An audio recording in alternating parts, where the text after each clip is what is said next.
होता और राम नाम की बात में चलकर आए आप, तो कहा है कि प्रभु की कृपा के बिना आदमी राम नाम की बात ना सुना सकता है ना सुन सकता है, संभव ही नहीं है। क्यों? जैसे कि देश का राज्य हो, उसके खिलाफ कोई बोलेगा तो दंड पाएगा वो। जिस पार्टी का, जिस सरकार का, जिसका भी राज्य हो,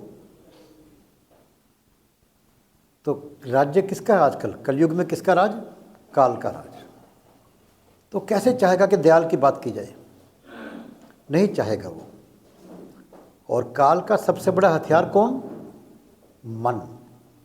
सबसे शक्तिशाली इस दुनिया के अंदर यदि सबसे शक्तिशाली कुछ है तो मन है, जिसने कि आत्मा को भी बुरी तरह से दबा के रखा हुआ है। आत्मा को, आत्मा किसका अंश है? परमात्मा का अंश। तो इस कली काल के अंदर जो जो व्यक्ति भी सत्संग में, राम नाम की चर्चा में आ पाते हैं या आने का ध्यान भी करते हैं, तो समझ लीजिए कि प्रभु की अपार कृपा उस व्यक्ति पर है और हम सब पर है। कोई प्रश्न किसी का हो तो प्रश्न से शुरुआत करते हैं। हाँ जी, आप बिटिया बोलिए। सबसे पहले आपको और पूरे सभागार में सभी को मेरा प्रणाम। हम सब एक जीवन जो जी रहे हैं उसमें अनेक तरह की मुश्किलें हैं, संघर्ष है, सब कुछ है, लेकिन मैं चाहती हूँ कि मैं अपनी कहानी बनाऊं, अपनी कहानी बनाऊं, और मैं चाहती हूँ कि हर एक व्यक्ति भी अपनी कहानी बनाए, अपने आप को देश में एक नायक की तरह रिप्रेजेंटेटिव या व्यक्तित्व बने। उसके ऊपर मैं जरूर चाहूंगी कि आपका प्रकाश, आपकी गाइडेंस जरूर। वो कुछ बनूं, हर व्यक्ति के मन में इच्छा होती है। अब वो कैसे बने? कई बार तो कुछ लोग इस बात में लग जाते हैं कि बदनाम हो गए तो क्या नाम न होगा। सिंपल काम है, इसलिए उल जुलूल कपड़े पहनना, घटिया से घटिया काम करना कई लोग करते हैं। आप देखिए कि कुछ बनना चाहते हैं, इतिहास के अंदर कुछ रचना चाहते हैं, तो दो तरह से हम सीख सकते हैं।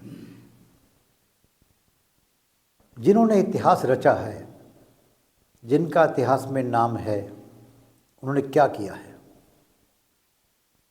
आज से 500 वर्ष पहले के कुछ लोगों का आप नाम ले सकते हैं क्या? मैं 150 की बात नहीं कर रहा हूँ। कोई नाम याद है? बताइए किसी को। अहिल्याबाई होलकर, अहिल्याबाई होलकर और गुरु नानक देव जी, मीराबाई जी, गुरु रविदास जी, तुलसीदास जी। चलो 400-500 वर्ष पहले की बात है जो कह रहे हैं लोग। अभी उससे पुरानी बात करें तो 1000 साल पहले की बात करें, 1000 साल पहले की बात करें तो, और बताइए 5000 साल पहले की बात करें तो श्री राम, ईसा मसीह भी कह सकते हैं हम लोग। 2000 साल पहले की बात करें तो सारे देवता धरती। क्या इनमें से कोई भी पॉलिटिशियन का नाम आपको याद है? किसी का, किसी पैसे वाले का नाम याद है कोई? पूरे इतिहास के अंदर जिनको हम याद करते हैं, कोई बैठकर देखिए आप। आज के दिन वर्तमान में तो हम हो सकता है किसी पैसे वाले का नाम ले दें, लेकिन इतिहास जिन्होंने अपना पन्ना लिखा है, जिन्होंने अपनी कहानी रची है, उनमें से आपको किसी पॉलिटिशियन का नाम नहीं मिलता है, किसी पैसे वाले का नाम भी नहीं मिलता है। पैसे वालों में एक ही नाम आता है, भामा शाह का नाम, वो भी पैसा कमाने के कारण नहीं, देने के कारण। जैसे एक जगह एक कंजूस व्यक्ति था और बहुत पैसा उसके पास था, सबको पता था, लेकिन जो कंजूस था तो उसकी इज्जत कौन करे। हम कहते हैं ना, पैसा कमाते पैसे से इज्जत होगी। पर कंजूस व्यक्ति की पैसे से कोई इज्जत नहीं करता था, क्योंकि वो कंजूस बहुत था। कभी किसी का भला नहीं करना, दान नहीं देना, अपने पर खर्च नहीं करना। तो एक बार वहाँ पर एक कथा करने एक संत आए मोहल्ले के अंदर, सभी सुनने जा रहे थे। तो बाई चांस वो व्यक्ति भी सुनने चला गया। सबसे पीछे बैठता, क्योंकि आगे कौन लाने देता, आगे तो उसको लाएंगे जो समाज के अंदर कोई काम कर रहा हो। लेकिन पीछे बैठे बैठे जब उसने कथा सुनी 7 दिन तक, उसके मन में भी वैराग्य पैदा हो गया कि मैं अपना जीवन संवारने के लिए मैं भी दान करूँगा। तो अंतिम दिन में व्यासपीठ से बैठे हुए संत जी ने कहा कि आज इसका पूर्णाहुति है, जो जो व्यक्ति कुछ दान देना चाहें तो आप दे सकते हैं। सभी किसी को 100 रुपया, 200 रुपया, 10 रुपया, जितनी जो हिम्मत थी लेके आए, और लोगों को उन्होंने लाइन में लगाकर जिसे ज़्यादा पैसे दिए पहले उसको नाम लिया। वो व्यक्ति भी अपनी गठरी बांधकर सबसे पीछे, उसको किसी ने आगे आने नहीं दिया कि क्या देगा। अंत में उसने अपनी गठरी सबसे लास्ट में संत जी के सामने रख दी। गठरी खोली तो बहुत पैसा था, जितना पैसा सारी उम्र कमाया था वो सारा पैसा वहाँ पर ले आया था। और वो रख के जाने लगे तो संत जी ने हाथ पकड़ कर कहा, मेरे पास बैठ जाओ आकर। कहता, महाराज मैं तो किसी लायक भी नहीं हूँ, समाज में मेरी इज्जत कोई नहीं करता, घर वाले भी नहीं पूछते मेरे को, आप मुझे अपने बगल में बिठा रहे हैं। कहता, ये इज्जत मेरी पैसे के कारण है, मेरी इज्जत नहीं है। कहता, ना, पैसा तेरे पास पहले भी था, ये तेरी इज्जत दान के कारण है।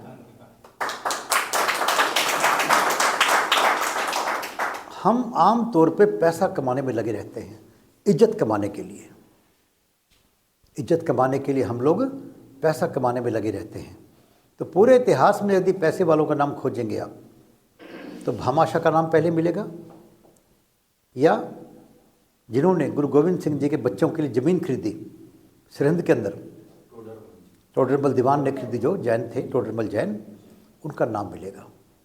और किसी का नाम इतिहास के अंदर आप पन्ने देख लीजिए, पैसे के कारण किसी का नाम नहीं मिलेगा।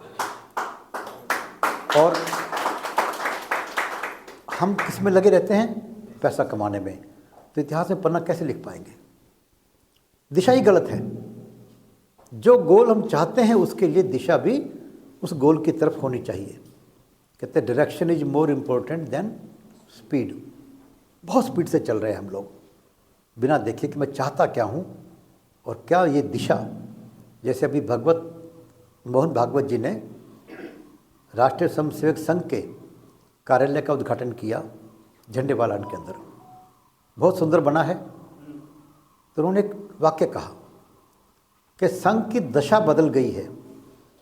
पहले पैसे की बात, पैसे नहीं थे पहले, तो नीचे सोया करते ज़मीन के ऊपर, कभी खाने को मिला कभी नहीं मिला खाने को। वाजपेयी जी के बारे में आते हैं कि वो टूटी चप्पल में चला करते, तो चप्पल टूटी थी, एक बार एक व्यक्ति ने उनको कुछ पैसे दे दिए कि भाई चप्पल नहीं ले आओ अपनी, आपके पैरों में तकलीफ़ होती है। अगले दिन गए फिर टूटी चप्पल में। कहता, ये क्या कारण भी तुमने चप्पल नहीं ली? और कहता, भाई भूख लगी थी, पहले खा कर आया हूँ, एक दिन से कुछ खाया नहीं था, पहले खा कर आया हूँ। संघ के प्रचारक थे वो। आज वो महल नुमा कार्यालय बना, तो उन्होंने क्या कहा, दशा बदली है, दिशा मत बदलना, अपनी दिशा मत बदल देना। आम तौर पे दशा दिशा को बदल देती है। तो इसी प्रकार हम दिशा का ख्याल रखें कि इतिहास में नाम हुआ, पैसा कमाने वालों का नाम नहीं हुआ। दूसरा नाम लिया, संतों का नाम लिया हमने। वो तो कुछ भी नहीं थे भाई, ना लीडर थे, ना राजनेता थे, ना पैसे वाले थे, लेकिन सारे राजनेता उनके पैर छूते थे। मीरा राजकुमारी थी, उनके गुरु कौन थे? रविदास थे। रविदास जी की कहानी तो सुनने के लिए बड़ी महत्वपूर्ण है। कल एक बड़े महापुरुष मेरे पास ऑफिस में मेरे साथ आ रहे थे, तो बात चल पड़ी कुंभ में जाने की। जाना चाहिए, सब जा रहे हैं। तो मैं कहा, मैं भी जा रहा हूँ, मेरी धर्मपत्नी जी का मन है, मेरा विशेष मन नहीं होता। क्यों? मैंने कहा, जी मैं तो ये मानता हूँ कठौती में मन चंगा तो कठौती में गंगा।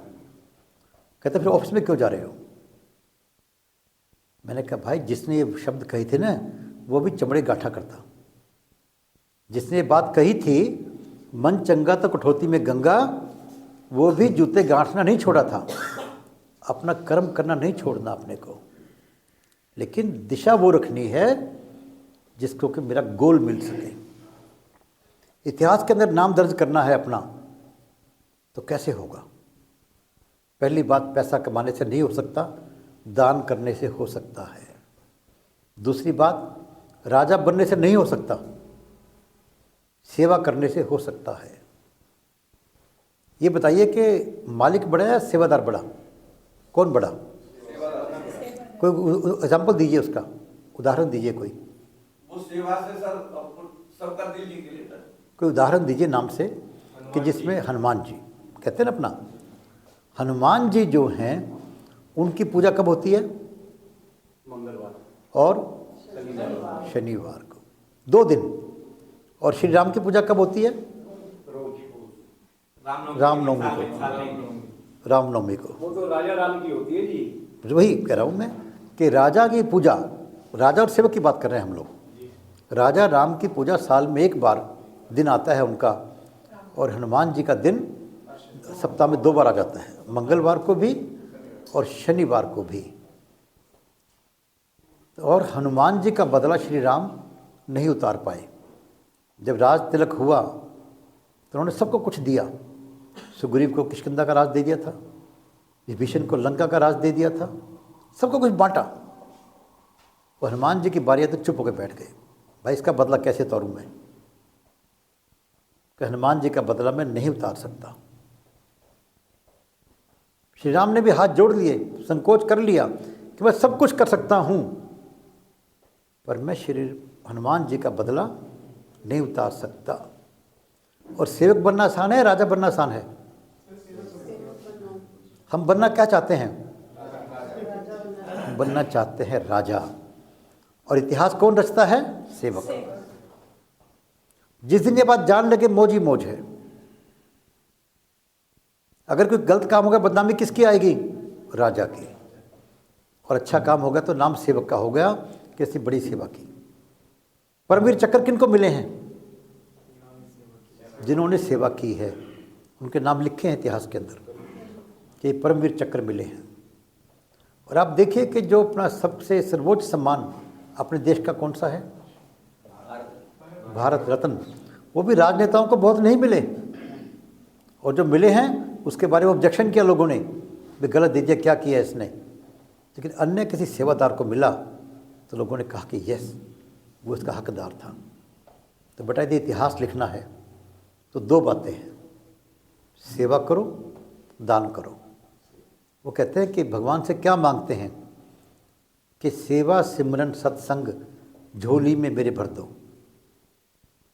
सतगुरु मेरे दाता या भगवान मेरे दाता, मुझको ऐसा वर दो, सेवा सिमरन सत्संग झोली में मेरे भर दो। और सेवा करने वाले को तो ना सत्संग जाने की ज़रूरत है, ना सिमरन करने की ज़रूरत है। उसके लिए भगवान ही सत्संग भी कर देंगे, भगवान भी उसके लिए सिमरन भी कर देंगे। सेवा तो करें हम लोग। एक पटौदी के पास एक संत रहते थे। मैं एक बार गया उनके दर्शन करने के लिए, मेरी सास के गुरु थे वो। तो बात चल पड़ी, 2 बातें चली। एक व्यक्ति ने उनसे कहा, कहता बेटा सब ठीक है ना? संत जी ने पूछा। कहता गुरुजी बाकी सब ठीक हैं, पर पिछले 2-3-4 महीने से एक परेशानी पैदा हो गई। बोले क्या परेशानी? कहता कि अब मेरी रात को 2-2:30 बजे नींद खुल जाती है और नींद नहीं आती। कहता अब देखिए रात को नींद ना आए तो कितना परेशान होता है आदमी। रात को 2-2:30 बजे नींद खुल जाती है मेरी और फिर नींद नहीं आती। तो गुरुजी क्या कहते हैं, ओहो बेटा इस बात का आनंद मैं पिछले 20 साल से ले रहा हूँ। आनंद, जो उनकी तकलीफ़ है उनका वो आनंद है। कहता पहले राम का नाम लेते थे नींद आ जाती थी, अब नहीं आती तो मौज ही मौज है। अब उस नींद को ना आने की समस्या को उन्होंने आनंद बना दिया। हम भी बना सकते हैं। जय हो माता पिता की, जय हो माता पिता की, जय हो माता पिता की, जय हो माता पिता की, जय हो माता पिता की, जय हम उसको तकलीफ़ मानकर तकलीफ़ पा सकते हैं और राम का नाम लेकर आनंद मान सकते हैं उसको। तो इतिहास लिखना है अपने को। फिर बात चल पड़ी कि भाई बच्चों की बात चल पड़ी। हमारे सास ने कहा सद नाम सिमरन कौन करेगा? कहता बेटा आपके लिए तो हम करेंगे। वो संत कहते हैं कि आप इतनी सेवा करती हो, आपके लिए नाम सिमरन हम करेंगे। तो जो व्यक्ति सेवा करनी सीख जाएगा, भगवान भी उसके लिए कुछ करने को मजबूर हो जाएंगे। सेवक की बात को भगवान नहीं टाल सकते, भगत की बात को, सेवक की बात को भगवान नहीं टाल सकते। और कुछ नहीं होता तो राम का नाम तो ले ही सकते हैं, जिसकी बात हम चर्चा हमेशा करते हैं। सबसे बड़ा क्या है, राम या राम का नाम? राम का नाम राम से बहुत बड़ा है। एक बार नारद जी का और श्री राम का, नारद जी तो पता है जो थे सबका भला करने वाले और काम करने वाले, तो श्री राम से बहस चल पड़ी। राम तुझे कोई नहीं जानता, तेरे नाम की चर्चा है, कहता तेरे नाम को लोग जानते हैं, तुझे कौन पूछता है? क्या नहीं नहीं, कहता नहीं मैं सिद्ध कर दूंगा कि तेरी वैल्यू नहीं, तेरे नाम की वैल्यू है। कहता अच्छा ठीक है मैं सिद्ध कर दूंगा। अब वो श्राद्ध करने की बात आई मन के अंदर, तो राजा श्री राम महाराजा थे तो बाकी राजा उनके दरबार में आया करते। तो एक राजा को कहने लगे नारद जी कि राजन श्री राम महाराजा हैं, उनको आप झुककर प्रणाम करो, समझ में आता है, उनके आदर में खड़े हो जाओ। वशिष्ठ संत हैं, गुरु हैं, लेकिन विश्वामित्र तो आपकी तरह राजा ही था। क्या था वो? विश्वामित्र तो आपकी तरह एक राजा ही था, उसके प्रणाम करने की क्या मतलब? आप भी राजा वो भी राजा। बात समझा दी उनको। वो दरबार में आया, सबको प्रणाम किया, विश्वामित्र को नहीं किया।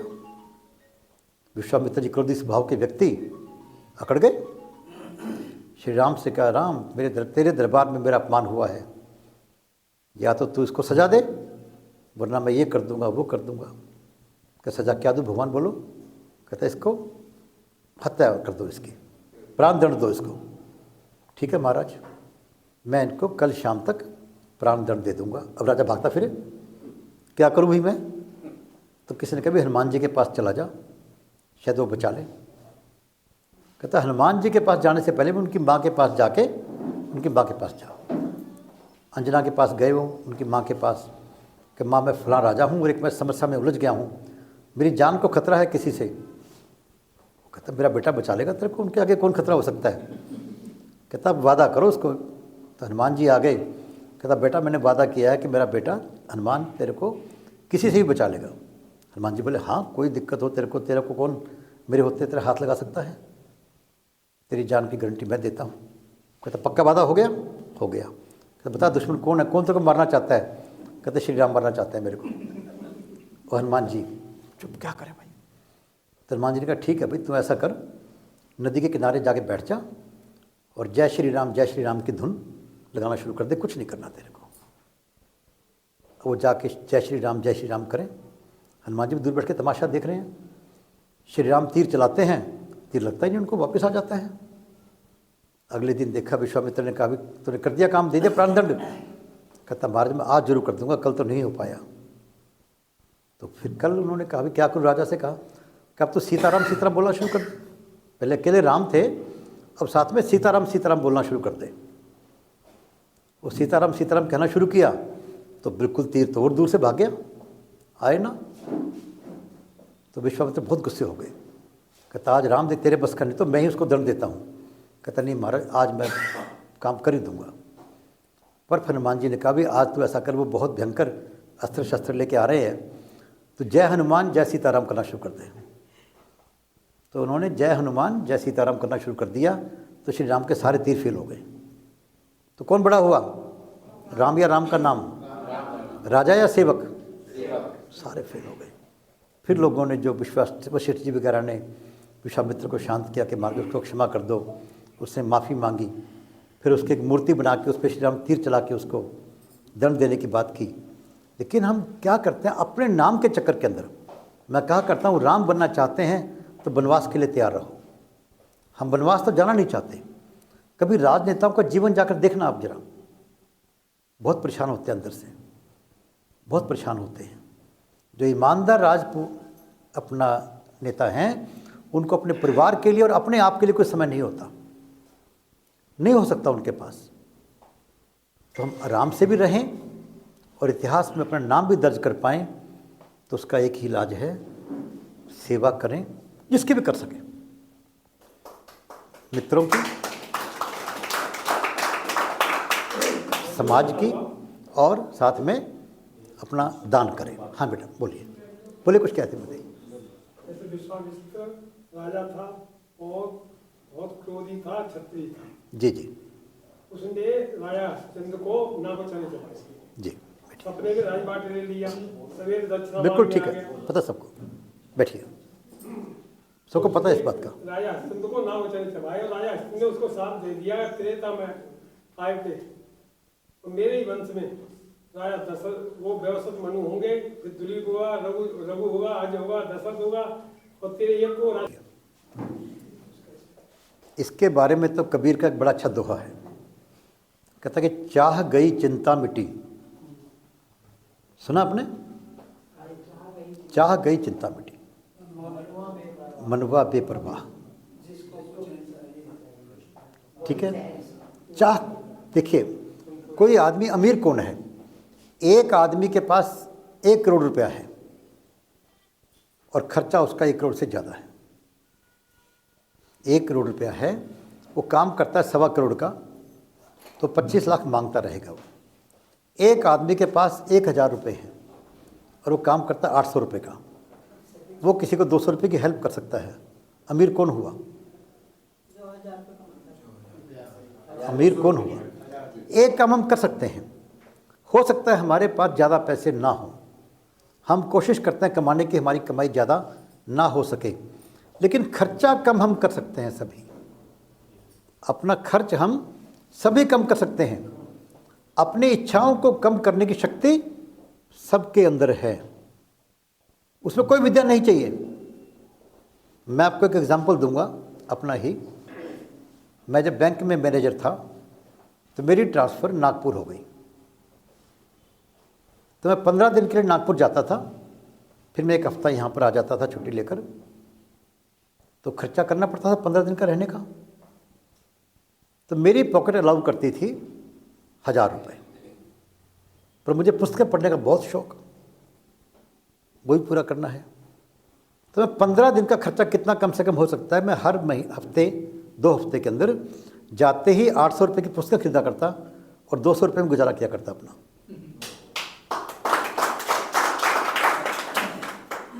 शनिवार को इतवार को चलता यहाँ से, सोमवार की रोटी घर वाले बांध देते थे और वहाँ से चलता शनिवार को इतवार को यहाँ चलता। 13 दिन का खर्चा मेरा कभी 200 से 225 नहीं हुआ। अरे जरूरतें जितनी मर्जी कम कर लो। आज पैंट पहनते हैं, मान लो हर रोज़ बदल लो, 4 दिन बाद बदल लो, पसीना तो किसी को आता ही नहीं आजकल। शर्ट पहननी है तो शर्ट कितने रुपए की आती है? कोई लिमिट है इसकी? यहाँ जनपद के ऊपर आप जाओ तो 20-25 रुपये की शर्ट मिल जाती है।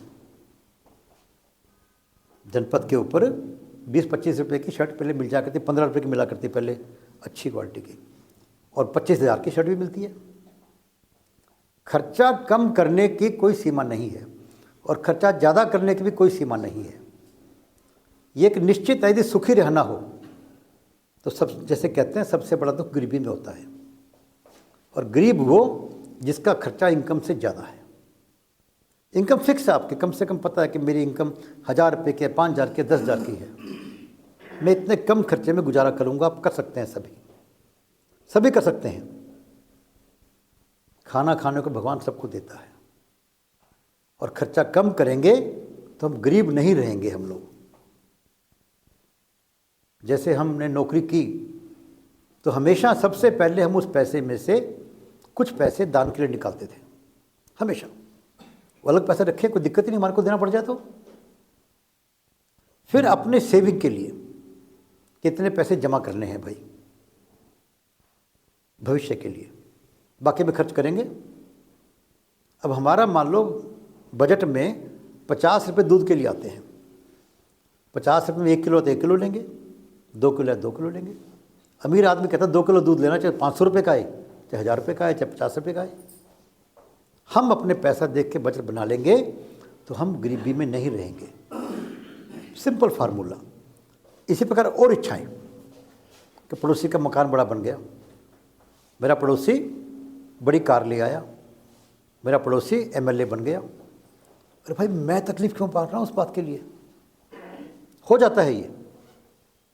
जैसे कि मन के हथियार कौन से हैं? सबसे ज़्यादा दुख कौन देता है? मन देता है। क्यों? कि मेरा मन का चाह नहीं हो रहा। काम, क्रोध, लोभ, मोह, अहंकार तो 5 कहते हैं, पर इससे बड़ा भी एक तकलीफ का हथियार है मन का ईर्ष्या। ईर्ष्या। मेरे पड़ोस में मेरा भाई आराम से रह रहा है।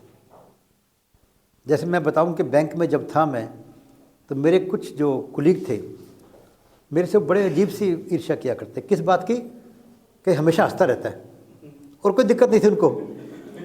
मैं जब आता शुरू ऑफिस के अंदर, तभी हाँ भाई क्या हाल है, क्या हाल है, सब ठीक है, सब ठीक है। जाते भी करता था मैं तो। अब बताओ इसका क्या करूं मैं? अब उनकी तकलीफ कैसे दूर करूं? कोई इलाज है? और आप अगर दूसरे को देख खुश हो जाएं कि यार मेरे पड़ोसी का बड़ा अच्छा है, बड़ी अच्छी बात है कि पड़ोसी में बड़ी कार आ गई तो कभी हो सकता है आपके काम आ जाए वो। ईर्ष्या नहीं करेंगे तो। निंदा और ईर्ष्या ये 2 ऐसे चीज़ें हैं जिनसे बचना बहुत मुश्किल है। मैं पिछले हफ्ते किसी से कह रहा था कि पढ़ा लिखा व्यक्ति कह रहा है जी सबसे ज़्यादा मज़ा किस में आता है? वो कहता है जब खारिश हो रही थी ना, खारिश करने बड़ा मज़ा आता है। अब खारिश करने में मज़ा आता है, पर खारिश शरीर को खराब कर देती है ज़्यादा करेंगे तो। ईर्ष्या खारिश की तरह है, खुजली की तरह है, दाद की तरह है, तो आपको दिन रात लगी रहेगी आपको। इससे बचो। यदि सुखी रहना है, ईर्ष्या से बचो। सुखी रहना है तो अपने खर्चे अपनी इनकम के अंदर रखो। शर्ट 2 दिन पहना पहन जाए तो पहनो उसको, कोई जरूरी नहीं है कोई भी। दुनिया क्या कहेगी, सबसे बड़ा रोग है ये। लोग बहुत कुछ नहीं कर पाते इस चक्कर में कि क्या कहेंगे लोग। कहते हैं सबसे बड़ा रोग है ये। अरे मैं अपने आप को क्या कहता हूँ इसकी बात जरूरी है। मेरा करैक्टर ठीक है, मेरे चरित्र में कोई कमी तो नहीं आ रही, इसका हम ख्याल रखें अपना। रात को जब मैं सो रहा हूँ मुझे अपने आप से शर्म तो नहीं आ रही। दुनिया किसको क्या कहेगी? लंगोटी वालों को सब प्रणाम करते हैं भाई। से दुनिया क्या कहेगी भी इसमें मैं 2 लाइन बोलना चाहूँगी।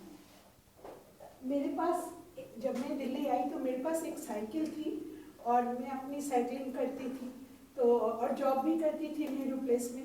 तो मेरी फ्रेंड सब मुझे ताना देने लगी कि यार तेरा जॉब है, 18,000 की नौकरी है, तो तू एक स्कूटी क्यों नहीं ले लेती, साइकिल पे घूमती रहती है। नोएडा खाना वाना खाने साइकिल पे चले जाते थे।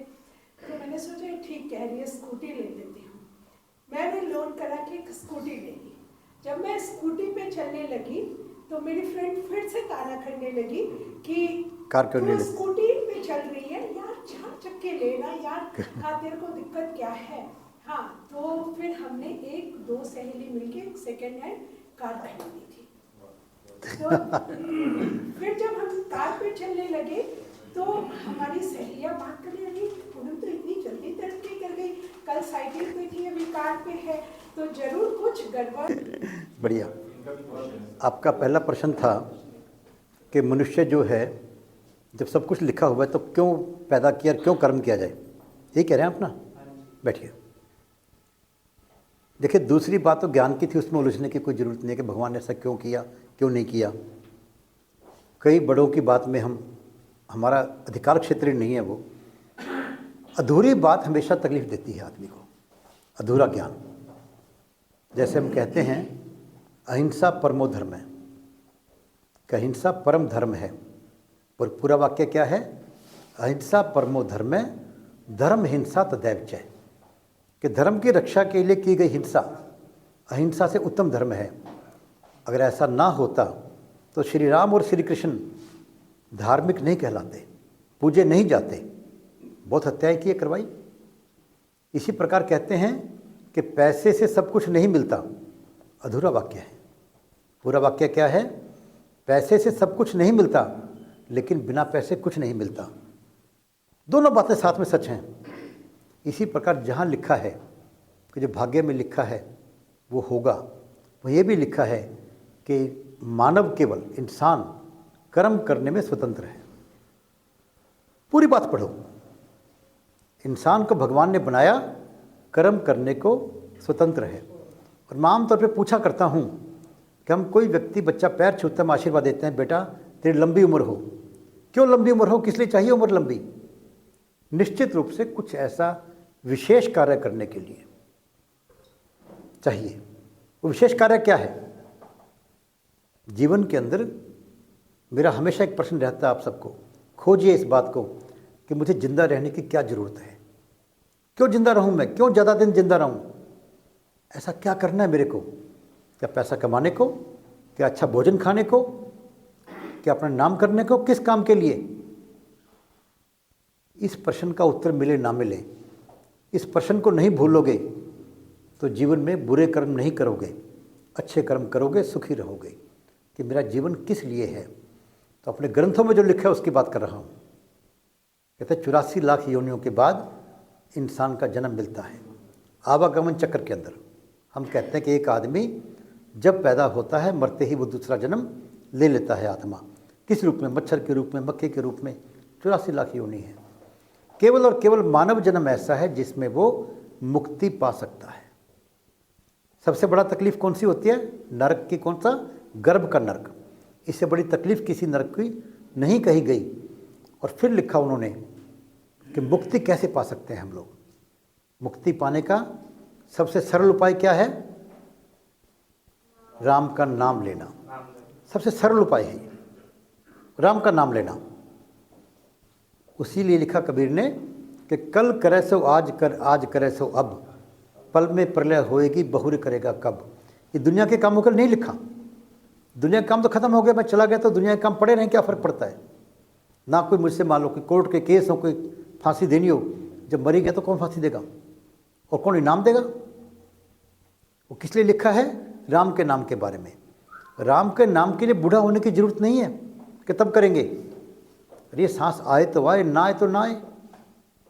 तो मुक्ति संभव है इस जीवन के अंदर राम का नाम लेने से। और गुरु नानक देव जी ने लिखा कि नानक दुखिया सब संसार, सुखिया सोई जो नाम आधार। भगवान का नाम लेने से और दूसरा अपना कर्म करने से। अपने कर्म में ही सबसे पहला भगवान का नाम आता है। किसने पैदा किया हमारे को? कोई तो है ना जिसने बनाया। हम उसको भगवान को मान लेते हैं कि भगवान ने हमारे को बनाया। उससे धन्यवाद नहीं करेंगे। धन्यवाद नहीं करेंगे तो हम एहसान फरामोश हैं। फिर माता पिता का धन्यवाद, क्योंकि उनका धन्यवाद नहीं करेंगे अपनी ड्यूटी भूल रहे हैं हम लोग, अपना कर्म भूल रहे हैं। और इसी प्रकार जो दुनियादारी जीने के लिए कर्म अपने हैं, जो भी कर रहे हैं, रविदास जी जूते गांठते हुए भी भगवान को पा गए। व्याद गीता के नाम से गीता मशहूर है। वो कसाई बन के मांस बेचा करता, वो भी राम को पा गया। अपना कर्म करो। कर्म करना अति आवश्यक है। फल में नहीं उलझना अपने को, वरना अधूरा ज्ञान आपको भ्रमित कर देगा। जहाँ लिखा है कि जो होना है सो होना है, साथ में लिखा है कि अपना कर्म भी आपको करना है। वेदों के बारे में कहें तो दो बातें हैं। एक बात है नेति नेति, ज्ञान की कोई सीमा नहीं है। तो वेदों ने हाथ जोड़ दिए ऋषियों ने कि प्रभु कोई अंत नहीं है इसका, नेति नेति। फिर क्या करो? चरैवती चरैवती, लगे रहो, कर्म करना मत छोड़ो अपना। ये भी लिखा है। और कर्म करने का फल क्या होता है कि पिछले जन्म के संचित कर्मों को हम एक को 100 को एक बना सकते हैं। ऐसे बहुत सी कथाएं आती हैं, उदाहरण आते हैं। उदाहरण के रूप के अंदर बहुत से लोग झोपड़ी में पैदा होते हैं और महलों में पहुंच जाते हैं। बहुत से लोग महलों में पैदा होते हैं और अपने जीवन काल के अंदर ही झोपड़ी में पहुंच जाते हैं। इस जन्म के कर्म और पिछले जन्म के कर्म। एक मैंने कहानी पहले भी सुनाई थी कि एक संत के 2 शिष्य थे गुरु के। वो इकट्ठे गांव के थे, दोस्त थे। एक उदंड था बहुत और एक बहुत आज्ञाकारी था। वहाँ से वापस चल पड़े शिक्षा लेने के बाद।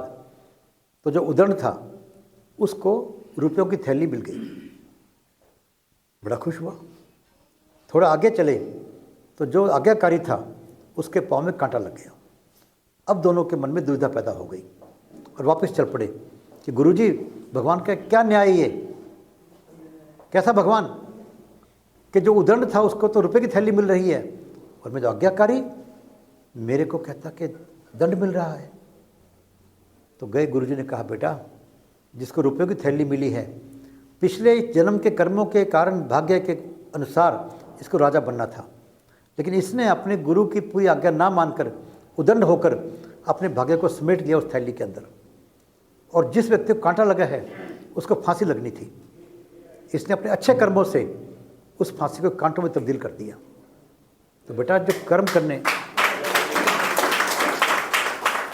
अपने कर्म अच्छे करने मत छोड़िए। पता नहीं पहले मैं क्या करके आया हूँ, कोई नहीं बता सकता, कोई नहीं जानता इसको। तो कई बार हमें सज़ा मिल रही है तो ये नहीं पता कि मुझे सज़ा मिल रही है या मेरी सज़ा कम हो रही है, नहीं पता अपने को।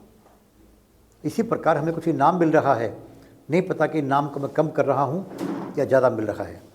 अपने कर्म करने मत छोड़ो, यही अपने हाथ में है। और सबसे पहला कर्म राम का नाम लेना, माता पिता की सेवा करना और समाज की सेवा करना, ये कर्मों के अंदर से शामिल है। अपना रोजगार भी कमाना है, ताकि खुद शक्तिशाली नहीं बनोगे तो आप सेवा भी नहीं कर पाओगे। किसी की सहायता करोगे कब कर पाओगे? दो बातें होनी चाहिए, आप में शक्ति हो और आपकी नियत करने की हो, दो ही बातें हैं। खूब कंजूस पैसे वाला है, कंजूस है, तो किसी की सहायता नहीं करेगा वो। शक्तिशाली है, मन में अगर मान लो उसके अच्छी भावना नहीं है तो किसी को मार देगा, किसी को बचाएगा नहीं वो। तो शक्ति हो आपके अंदर तो शक्ति के लिए शरीर भी ठीक हो, बुद्धि भी ठीक हो और धन भी पास में आपके हो, तभी किसी की सहायता आप कर पाएंगे। तो पहला फर्ज है अपना, अपने आप को तन मन धन से शक्तिशाली बनाना, पूरे कर्म करना, तभी आप जो है जीवन को सुखपूर्वक सफलतापूर्वक जी पाओगे, क्योंकि तभी आप सेवा कर पाओगे। और सेवा से बड़ा धर्म कोई नहीं है। अभी बात चली थी कि सेवा करने वाले का नाम हमेशा अमर रहता है, राम का नाम लेने वाले का हमेशा अमर रहता है। कबीर के पास क्या था? गरीबी ही गरीबी, लेकिन राम का नाम था। तुलसीदास के पास क्या है? कहते मेरे में कोई गुण नहीं है, मेरी रामायण के अंदर एक गुण जरूर है, राम का नाम है इसके अंदर। और राम के नाम से वो पूरे विश्व के अंदर आज सब जानने लग गए रामचरितमानस को। तो हमने 3 बातें की आज। बिटिया ने पूछा अभी कि इतिहास कैसे रचा जाए? सेवा के द्वारा, दान के द्वारा। इन्होंने कहा सुखी कैसे रहा जाए? खर्चा कम करके आमदनी से। सुखी रहने का कारण इच्छाओं को कम करके अपने को। जितनी ज़्यादा इच्छाएं होगी उतने हम दुखी रहेंगे, कि इच्छाएं पूरी हो ना हो। सुखी रहने के लिए राम का नाम सिमरन करना। और आपने कहा कि जब सब कुछ भाग्य में लिखा है तो कर्म क्यों किया जाए? तो कर्म करने से आप अपने गुणों को 1 का 100 कर सकते हैं, अब गुणों को 100 का 1 कर सकते हैं। अपने भाग्य को बदलने की हिम्मत रखते हैं प्रभु के नाम से और अपना कर्म करके। जी जी बोलिए, बोलो। एक्टिविटी पैदा हो जाती है, कोई लाभ है उसका? ये सारी जो पाठ पूजा हैं, ये सारी वैज्ञानिक कर्म है। विज्ञान के अंदर हर चीज़ का ढंग है कि पहले क्या गर्म करो, क्या गर्म न करो। तेजाब के अंदर पानी डालोगे, तेजाब भड़क जाएगा ऊपर। पानी में तेजाब डालोगे तो शांति से मिल जाएगा उसके अंदर। ये वैज्ञानिक क्रियाएं हैं। हवन करना है, पाठ पूजा करनी है, कि जूते उतार कर करो। माला को कैसे पूजना है आपको, हवन क्या होती कैसे देनी है, इस उंगली में क्या हो जाएगा भाई। भगवान के नाम के लिए, भगवान की भक्ति के लिए कोई नियम नहीं है। पूजा पाठ के लिए सारे नियम हैं। आप देखिए, पूजा पाठ करना चाहते हैं या भगवान की भक्ति करना चाहते हैं? इन दोनों में अंतर सीखना होगा आपको।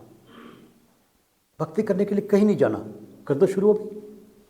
राम का नाम लेना है। भक्ति करने के लिए क्या जाना है? समर्पण करना, कर दो अभी। भक्ति के बड़े सुंदर ढंग से समझाया गया है रामायण के अंदर, श्री रामचरितमानस में नवधा भक्ति। पढ़ लीजिए उसको, कहीं नहीं लिखा पूजा पाठ करना उसके अंदर। कहीं लिखा आपको हाथ धो के करना है या नंगे पाँव करना है, जूते पहन के करनी है भक्ति आपको, कहीं नहीं लिखा उसके अंदर। पर पूजा पाठ के नियम है, वरना नुकसान करेगी। यदि मंत्र को ठीक बोलने से लाभ हो सकता है तो मंत्र को गलत बोलने से नुकसान भी हो सकता है। और ये आज की साइंस ने सिद्ध कर दिया कि आप मोबाइल फ़ोन पे आवाज़ से बोलकर कि मुझे फलां फलां नंबर मिला दीजिए, मिला देगा, और नंबर गलत बोलोगे तो गलत नंबर मिलाएगा वो। विज्ञान है, उसे कोई अकल नहीं है कि किससे बात करना चाहते हैं आप। तो पूजा पाठ के सारे नियम हैं, ये प्राण प्रतिष्ठा, ये हवन, ये मंत्र, ये सारे पूजा पाठ के नियम हैं जो किसी प्रकार की सिद्धि के लिए किए जाते हैं। किसी को लड़का चाहिए, किसी को पैसा चाहिए, किसी को नौकरी चाहिए, किसी प्रकार की कामना को सिद्ध करने के लिए पूजा पाठ के विधान बताए गए हैं। भगवान की भक्ति के लिए ना कोई सिद्धि चाहिए, ना कोई विधान चाहिए। ठीक है, आप कुछ पूछ रहे थे? मेरा प्रश्न ये है, मन को बस में कैसे रखें और मन पर विजय कैसे पाएं? शाश्वत प्रश्न है और उसका हर बार मैंने जवाब दिया है। एक ही इलाज है इसका, मन मूसा पिंगल भया पी पारा हरि नाम। और कोई इलाज नहीं है मन को बस में करने का। राम के नाम से ही मन को वश में कर सकते हैं। और राम के नाम करने के लिए क्या करना पड़ता है? क्या करना बताओ? राम का नाम करने के लिए क्या करना बताओ? खड़े को बताओ। कोई ध्यान नहीं करना। आप सब जैसे बैठे हैं, जहाँ बैठे हैं, बात मैं कर रहा हूँ, बात सुन रहे हैं आप, राम राम करना शुरू कर दो अंदर से। राम राम, श्याम श्याम, जय गुरुदेव, कुछ भी कर सकते हैं आप, क्योंकि हर शब्द में है वो। ओम नमः शिवाय कीजिए आप, चाहे किसी भी रूप में पकड़ लीजिए, मरा मरा करके पकड़ लीजिए आप, पर ध्यान भगवान में है। बोल जो मर्जी रहे भगवान को, तो भावना पता है आपकी कि आप मेरा भजन कर रहे हैं चाहे गलत कर रहे हैं। मंत्र गलत नहीं बोलेंगे, मंत्र अलग चीज़ है। भगवान की भक्ति करने के लिए भगवान की ओर ध्यान होना चाहिए। अकल हो ना हो, शक्ल हो ना हो, आवाज़ में रस हो ना हो, बोलना ही नहीं है, बोल के कर लो। तो मन के वश में करने का एकमात्र उपाय राम के नाम को लेना, और जो हर व्यक्ति कर सकता है। और मेरी रिक्वेस्ट रहेगी आपसे, कोई ना कोई बंधु इस प्रश्न को हमेशा पूछा करें, क्योंकि दुनिया में सबसे आसान काम राम का नाम लेना है, तो सबसे मुश्किल काम भी राम का नाम लेना है। अगली बार बताएंगे आपको कि राम का नाम लेना कितना मुश्किल है और कितना आसान है। तो मेरी रिक्वेस्ट रहेगी दीपक जी से या आनंद किशोर जी से भी, यदि और कोई नहीं पूछता है, पंडित जी भी इस प्रश्न को हमेशा पूछें कि इस मन को वश में कैसे करें, क्योंकि सारे दुखों की जड़ तो ये मन ही है। तो सबको बहुत बहुत प्रणाम मेरा। आप सबके भीतर बैठे परम पिता परमात्मा को मेरा प्रणाम।